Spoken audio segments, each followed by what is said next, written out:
Today we're going to install a set of these black trim rings for the headlight and also for the passing lights on my 2021 Heritage Classic 114. So stick around. Look who's hanging out just off my driveway. Fall in Oklahoma. Need to keep an eye out for these.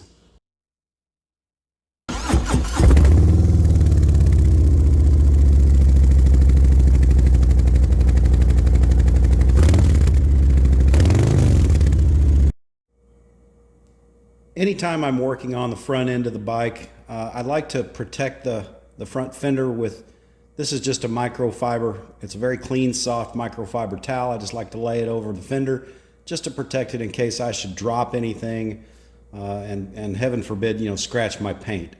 So just takes a second to put on a nice little cover, one of the fender covers, or just a nice towel is perfectly acceptable. Okay, so what exactly are we doing here? Well, we've got these headlights and these running lights, and I do like, a little bit of chrome on the bike, but these 114 M8 Softails, they've got, a mixture of chrome, but they've got a little bit more black than the 107s. So one area that I didn't necessarily care for too much was, they've got these black housings.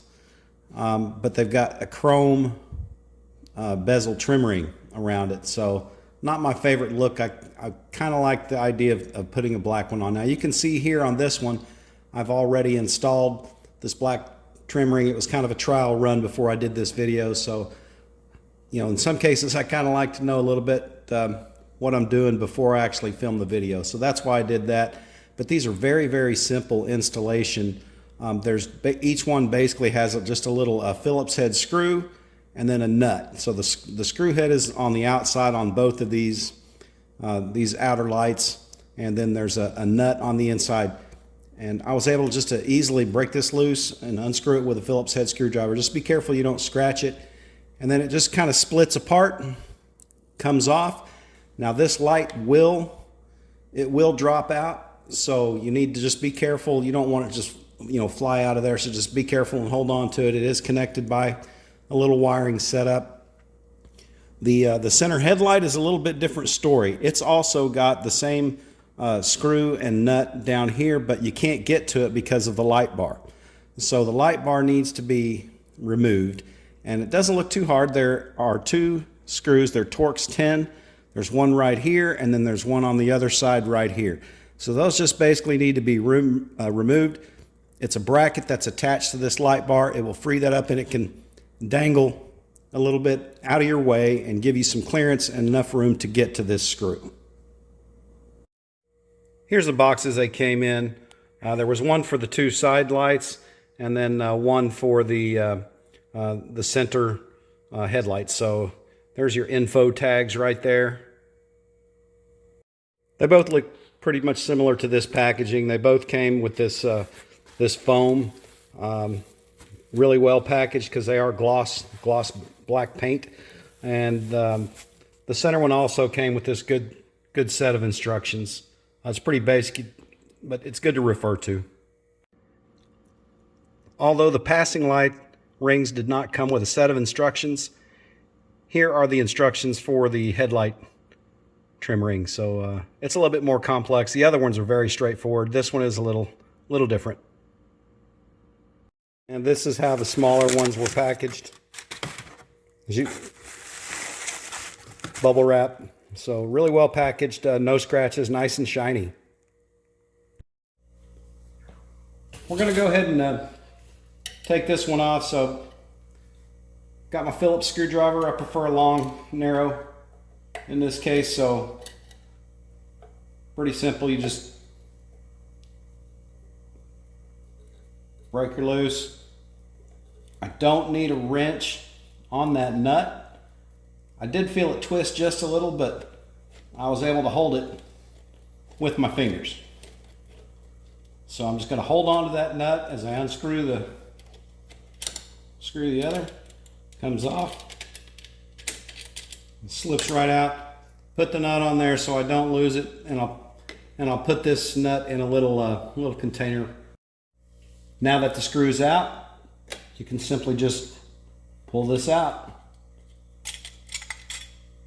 Remove the chrome ring, and we can put the black one on.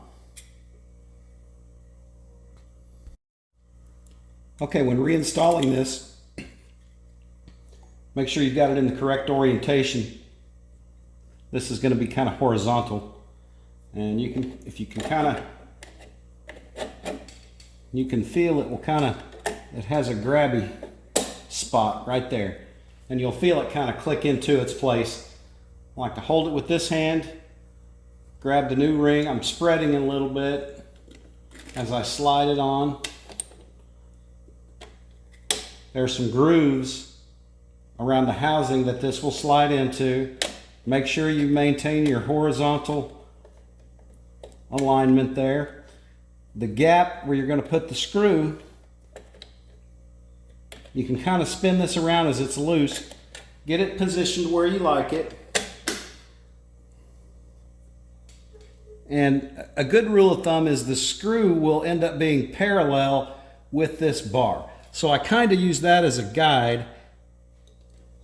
And you can just kind of gently twist this trim ring until you have it in a position that will orient that screw to be parallel. Next step, insert the screw, hold the nut, and screw it together. I read some of the reviews online about these trim rings. There was a few people that had comments mentioning difficulty with installing the screws. So I didn't have much trouble on that one over there. So we'll see how easy this one is. But basically I just put the screw in, make sure that it kind of wants to angle up as you slide it in. But just make sure you get it straight across, kind of hold it there, get your nut.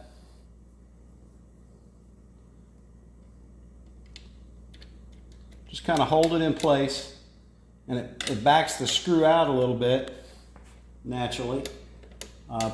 Put your Phillips head on there.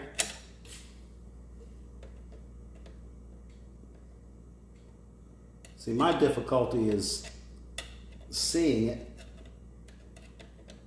My eyes aren't as young as they used to be. Okay, got my Phillips screwdriver on there. I'm just holding the nut. And we're just going to screw it down tight. Careful, don't over tighten. You don't want to strip the heads in that screw. So nice and tight. Looks good. On to the headlight. Now that we have both of the passing lamp trim rings on, it's time to put on the headlight one, the larger. It goes on pretty much the same way. The only thing is we've got to remove the light bar. So let's take a closer look. Okay, the location of the screw to remove the trim ring and to install the new trim ring is it's blocked by the light bar. So the light bar's got to be removed. Underneath in the area, you'll see there's four bolts. The ones that you're interested in are the two in the back.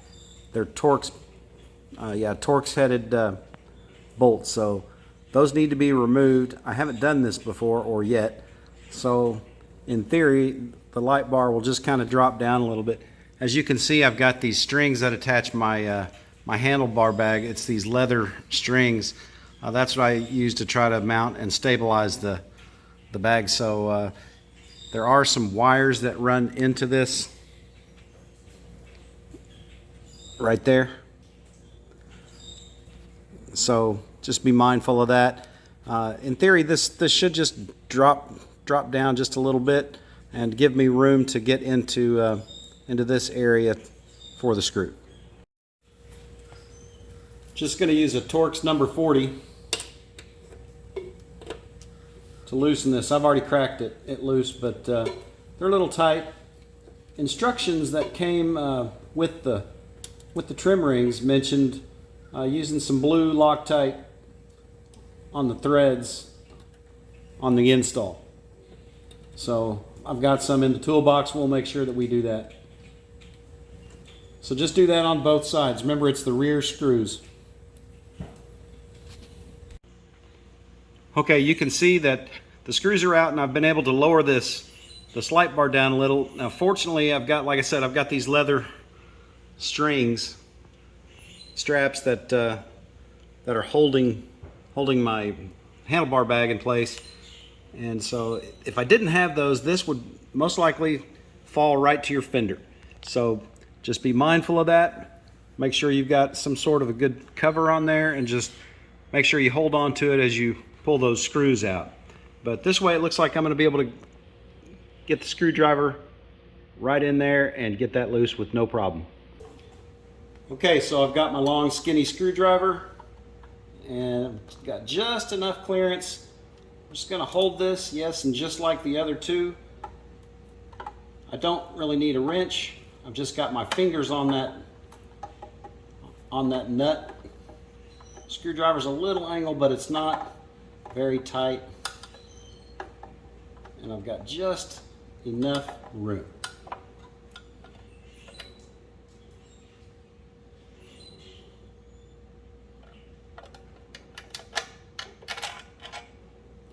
There we go. So with the bolt out, see there's a gap here. Gently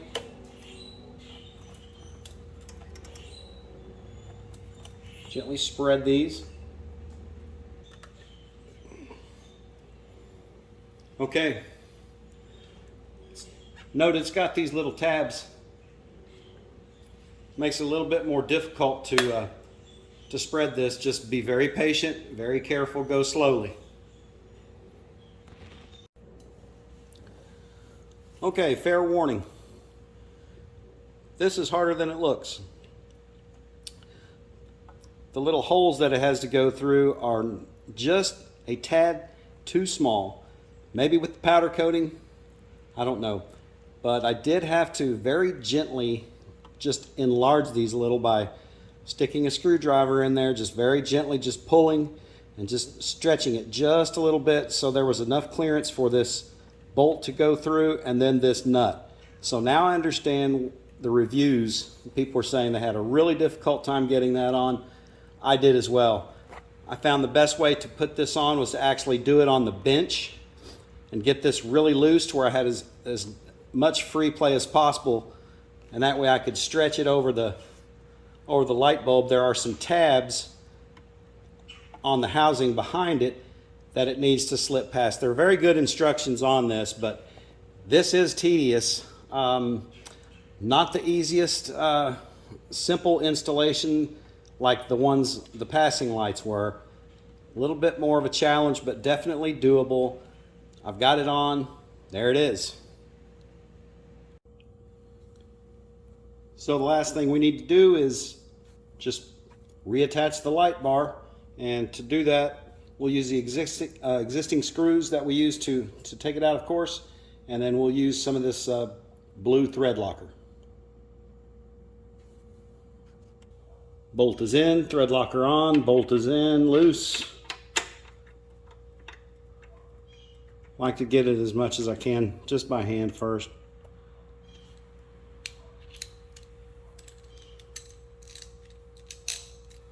We'll put the wrench on, tighten her down the rest of the way. So there you have it. Black trim rings for the headlight and the passing lights on the 2021 Heritage Classic 114. Tell me what you think. I like it. So if you like this video, please give me a thumbs up, hit me up with some comments, and hit the subscribe button. This is Okie Twister 66 signing off. Until next time, have fun, ride safe, 2 wheels down.